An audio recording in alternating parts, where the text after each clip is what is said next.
Bonjour à tous.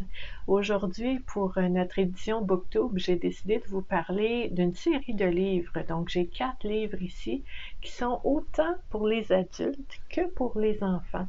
Donc, c'est vraiment de très beaux livres qui ont été écrits par Madame Thérèse Gagnon. Donc, Thérèse Gagnon qui a écrit ces livres-là, qui ont été illustrés par Anouk Lacasse. Et puis, c'est vraiment des petites histoires, des courtes histoires mettant en vedette des animaux pour nous aider à comprendre et à explorer certains états qu'on peut vivre en tant qu'être humain. Donc, je vous dirais, hein, moi j'ai 43 ans, j'ai lu ça, c'est vraiment beau, c'est vraiment touchant, c'est très beau. Pour un adulte, puis j'imagine aussi pour des enfants là, de lire ces histoires-là, probablement que ça apporte vraiment des belles explorations, des belles discussions avec vos enfants sur pourquoi la souris a fait ça, pourquoi elle pense ça, pourquoi la fée lui a répondu telle chose, est-ce que ça aurait pu être autrement, puis d'explorer un petit peu les différentes options avec les enfants. Peut-être aussi de voir c'est quoi leurs souhaits, leurs rêves, leurs peurs, leurs craintes, et d'avoir un petit peu un portrait de comment nos enfants voient la vie à travers ces histoires-là. Donc, la première de la série, c'est vraiment beau. Regardez ça. La petite souris qui décide de changer de vie. OK? Donc, en fait, dans cette histoire-là, c'est une petite souris qui vraiment a de la difficulté. Il faut toujours qu'elle se cache, elle est toujours chassée, soit par les humains, soit par les oiseaux, soit par les chats. Elle trouve sa vie très difficile et elle fait une demande pour changer. Elle veut changer de vie. Elle ne veut plus être une souris, elle veut être autre chose. Puis là, en faisant le souhait d'être autrement que qui on est, qu'est-ce qui arrive dans ce temps-là? Est-ce que la vie est parfaite? Est-ce que le terrain est plus vert de l'autre côté? Comment ça se passe? Donc, c'est vraiment beau. Donc, je vous montre encore la petite souris qui décide de changer de vie. Donc, un jour, une petite souris en a eu assez de sa vie. Elle désire changer de vie. Une petite voix lui souffle à l'oreille que tout est possible, mais elle doit apprendre et être attentive à son quotidien. Toutes les embûches vécues se répéteront dans une autre vie si elle ne prend pas le temps d'en être consciente et les mêmes prédateurs rôderont, même dans sa nouvelle vie. La petite souris prend le temps d'être à l'écoute et de découvrir toutes les forces qu'elle a développées afin de pouvoir mieux les reconnaître et les utiliser. Cette histoire réveillera en vous une transformation. Lorsque les voiles tombent, la vie se métamorphose. La vie émane le bonheur et la joie qui se manifestent par de belles réalisations. Un ouvrage rempli de sagesse qui s'adresse aux adultes au cœur d'enfants et à leurs tout petits. C'est-tu assez beau? Donc, je vous ai lu ce qu'il y a derrière, puis regardez Thérèse. C'est elle, Thérèse. Thérèse Gagnon. Super fine. Vraiment de la bienveillance de bord en bord, cette femme-là. Deuxième livre de la série que j'ai eu le plaisir de lire, c'est La tourterelle et l'hirondelle. C'est super beau. Encore une fois, illustré par Anouk Lacasse. Donc, La tourterelle et l'hirondelle.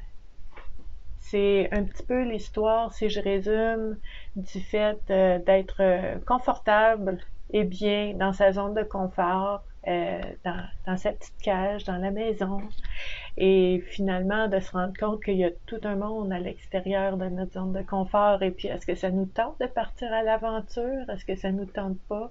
Est-ce qu'on va prendre des risques? Est-ce qu'on les prendra pas? Donc, c'est vraiment une très belle histoire, encore une fois, pour les adultes et les enfants. Je vous lis ce qu'il y a derrière. Donc, une belle tourterelle a été adoptée par un couple. Il l'aime énormément. Ses parents adoptifs lui offrent un environnement de qualité. Ils la laissent prendre l'air sur le balcon car ils sont persuadés qu'elle ne partira jamais. Tourterelle est très obéissante puisqu'elle est consciente qu'ils lui offrent la meilleure nourriture qui soit et ils entretiennent parfaitement sa cage. Un jour, la vie de Tourterelle va prendre toute une autre direction. Elle rencontre une hirondelle qui la guide sur un parcours qui lui fait découvrir la vie. Partez à l'aventure avec Tourterelle et Hirondelle et laissez-vous imprégner par cette histoire. Encore une fois, ce livre s'adresse aux adultes au cœur d'enfants et à leurs tout petits. Troisième livre de la série, Bel oiseau blanc et nénuphar. Bel oiseau blanc, là, il est maladroit. Je pense pas qu'il est méchant, mais il est maladroit. Puis il a tendance à penser plus à lui sans vérifier l'impact et l'effet qu'il y a chez les autres.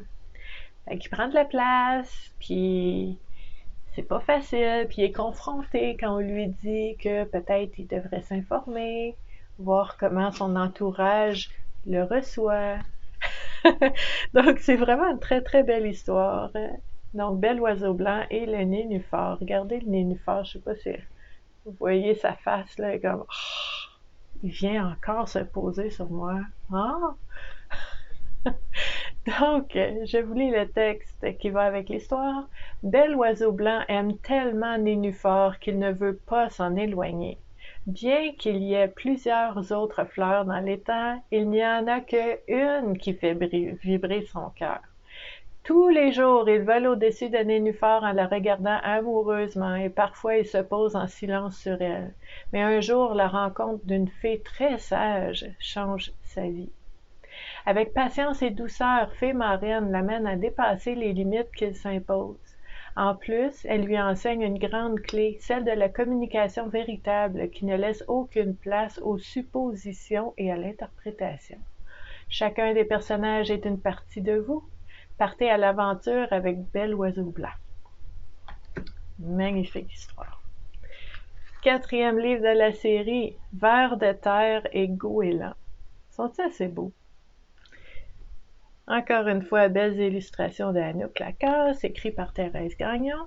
Et en fait, Vers de terre et goéland, c'est vraiment... je les aime toutes les histoires, mais celle-là, vraiment, côté collectivité sociétale, là, je l'aime beaucoup. Vivre en lien avec d'autres personnes, avec des personnes différentes de nous, les interprétations, les suppositions qu'on peut faire de tel groupe de personnes, ou les vers de terre, ils ont peur des goélands parce que les goélands, ils vont les manger dans les champs. Puis en fait, goéland explique pourquoi ils font ça. Puis là, c'est comme, oh, ok, j'avais pas compris, il était pas mon ennemi, il était un allié. Oh, parce que on a des croyances. On a des croyances limitantes, puis on pense, ça devient des convictions, on pense que c'est vrai, que c'est la vérité, puis ça fait en sorte qu'on crée des barrières avec certaines personnes, alors que peut-être on aurait quelque chose à apprendre les uns des autres. Hein? Donc, encore une fois, Vers de terre et goéland. Je vous lis l'histoire qui est derrière un petit peu ce livre-là. Donc, Vers de terre a peur de goéland. Un jour, en voyant un ver de terre, goéland, qui est rempli de gratitude envers les vers de terre, désire lui témoigner, sa reconnaissance. À sa grande surprise, Ver de terre a extrêmement peur de lui. Goéland persévère, il veut comprendre le pourquoi de cette réaction. Tous les deux vont se découvrir sans jugement, sans interprétation. Se placer dans les souliers de l'autre aide à comprendre certains comportements parfois critiqués, jugés et plus encore. Laissez-vous emporter par cette histoire qui élève le regard au-delà des apparences. Vous verrez que de merveilleux liens pourront se développer. C'est-tu assez beau? Vers de terre et goéland. Donc, ce qu'il faut savoir, ces 4 livres-là m'ont été acheminés par Thérèse Gagnon. Merci beaucoup, ça a été un plaisir de lire ces livres-là. Faut savoir que Thérèse est en train de travailler sur d'autres histoires. Donc, je cherche c'est quoi les autres histoires qui s'en viennent parce que ça pourrait vous intéresser. Donc, s'en vient l'histoire Le cheval qui perd ses œillères. S'en vient l'histoire de Le jeune garçon et le lionceau. Et s'en vient l'histoire de Le renard roux, le poisson rouge et le hibou. J'ai hâte de voir ça. Ça fera un autre booktube éventuellement. Mais je trouvais ça intéressant de lire ces livres-là et de vous en parler, puisque c'est intéressant pour les adultes et pour les enfants. Ça crée des occasions de pouvoir échanger sur des sujets qui vraiment ont un impact dans nos vies au quotidien. Noël s'en vient. C'est des petits livres, là, tu sais, ça rentre dans un bon Noël de façon parfaite. Tant qu'à moi, je veux dire, puis ça là, 60 pages par livre, ouais. Donc, tu sais, c'est quand même bien. Et vous allez avoir dans le livre, c'est ça, il y a des images. Là, c'est pas juste la page couverture qui est magnifique, soit dit en passant, mais à l'intérieur aussi, des belles images pour pouvoir accompagner les histoires de ces animaux qui vivent des situations drôlement semblables à ce que nous, on peut vivre, hein? Bravo Thérèse, c'est vraiment beau ce que tu as fait. Donc je vous invite à lire ces livres-là, à les lire avec vos enfants aussi. Et ben, je vous invite aussi à me rejoindre sur mes différents réseaux sociaux où est-ce qu'on parle toujours de bien-être et de santé mentale. Moi, je suis intervenante sociale depuis 25 ans maintenant. J'accompagne les personnes et avec les réseaux sociaux, avec Internet, je peux accompagner, soutenir, explorer, partager avec un nombre infini de personnes. C'est merveilleux. Donc, je vous souhaite la bienvenue sur mes réseaux sociaux. Vous allez voir où est-ce que vous pouvez me rejoindre selon vos intérêts en dessous de la vidéo. Et je vais vous mettre aussi où est-ce que vous pouvez avoir plus d'informations sur l'auteur Thérèse Gagnon sous la vidéo aussi. Merci beaucoup d'avoir été là et je vous dis à la prochaine. Bye!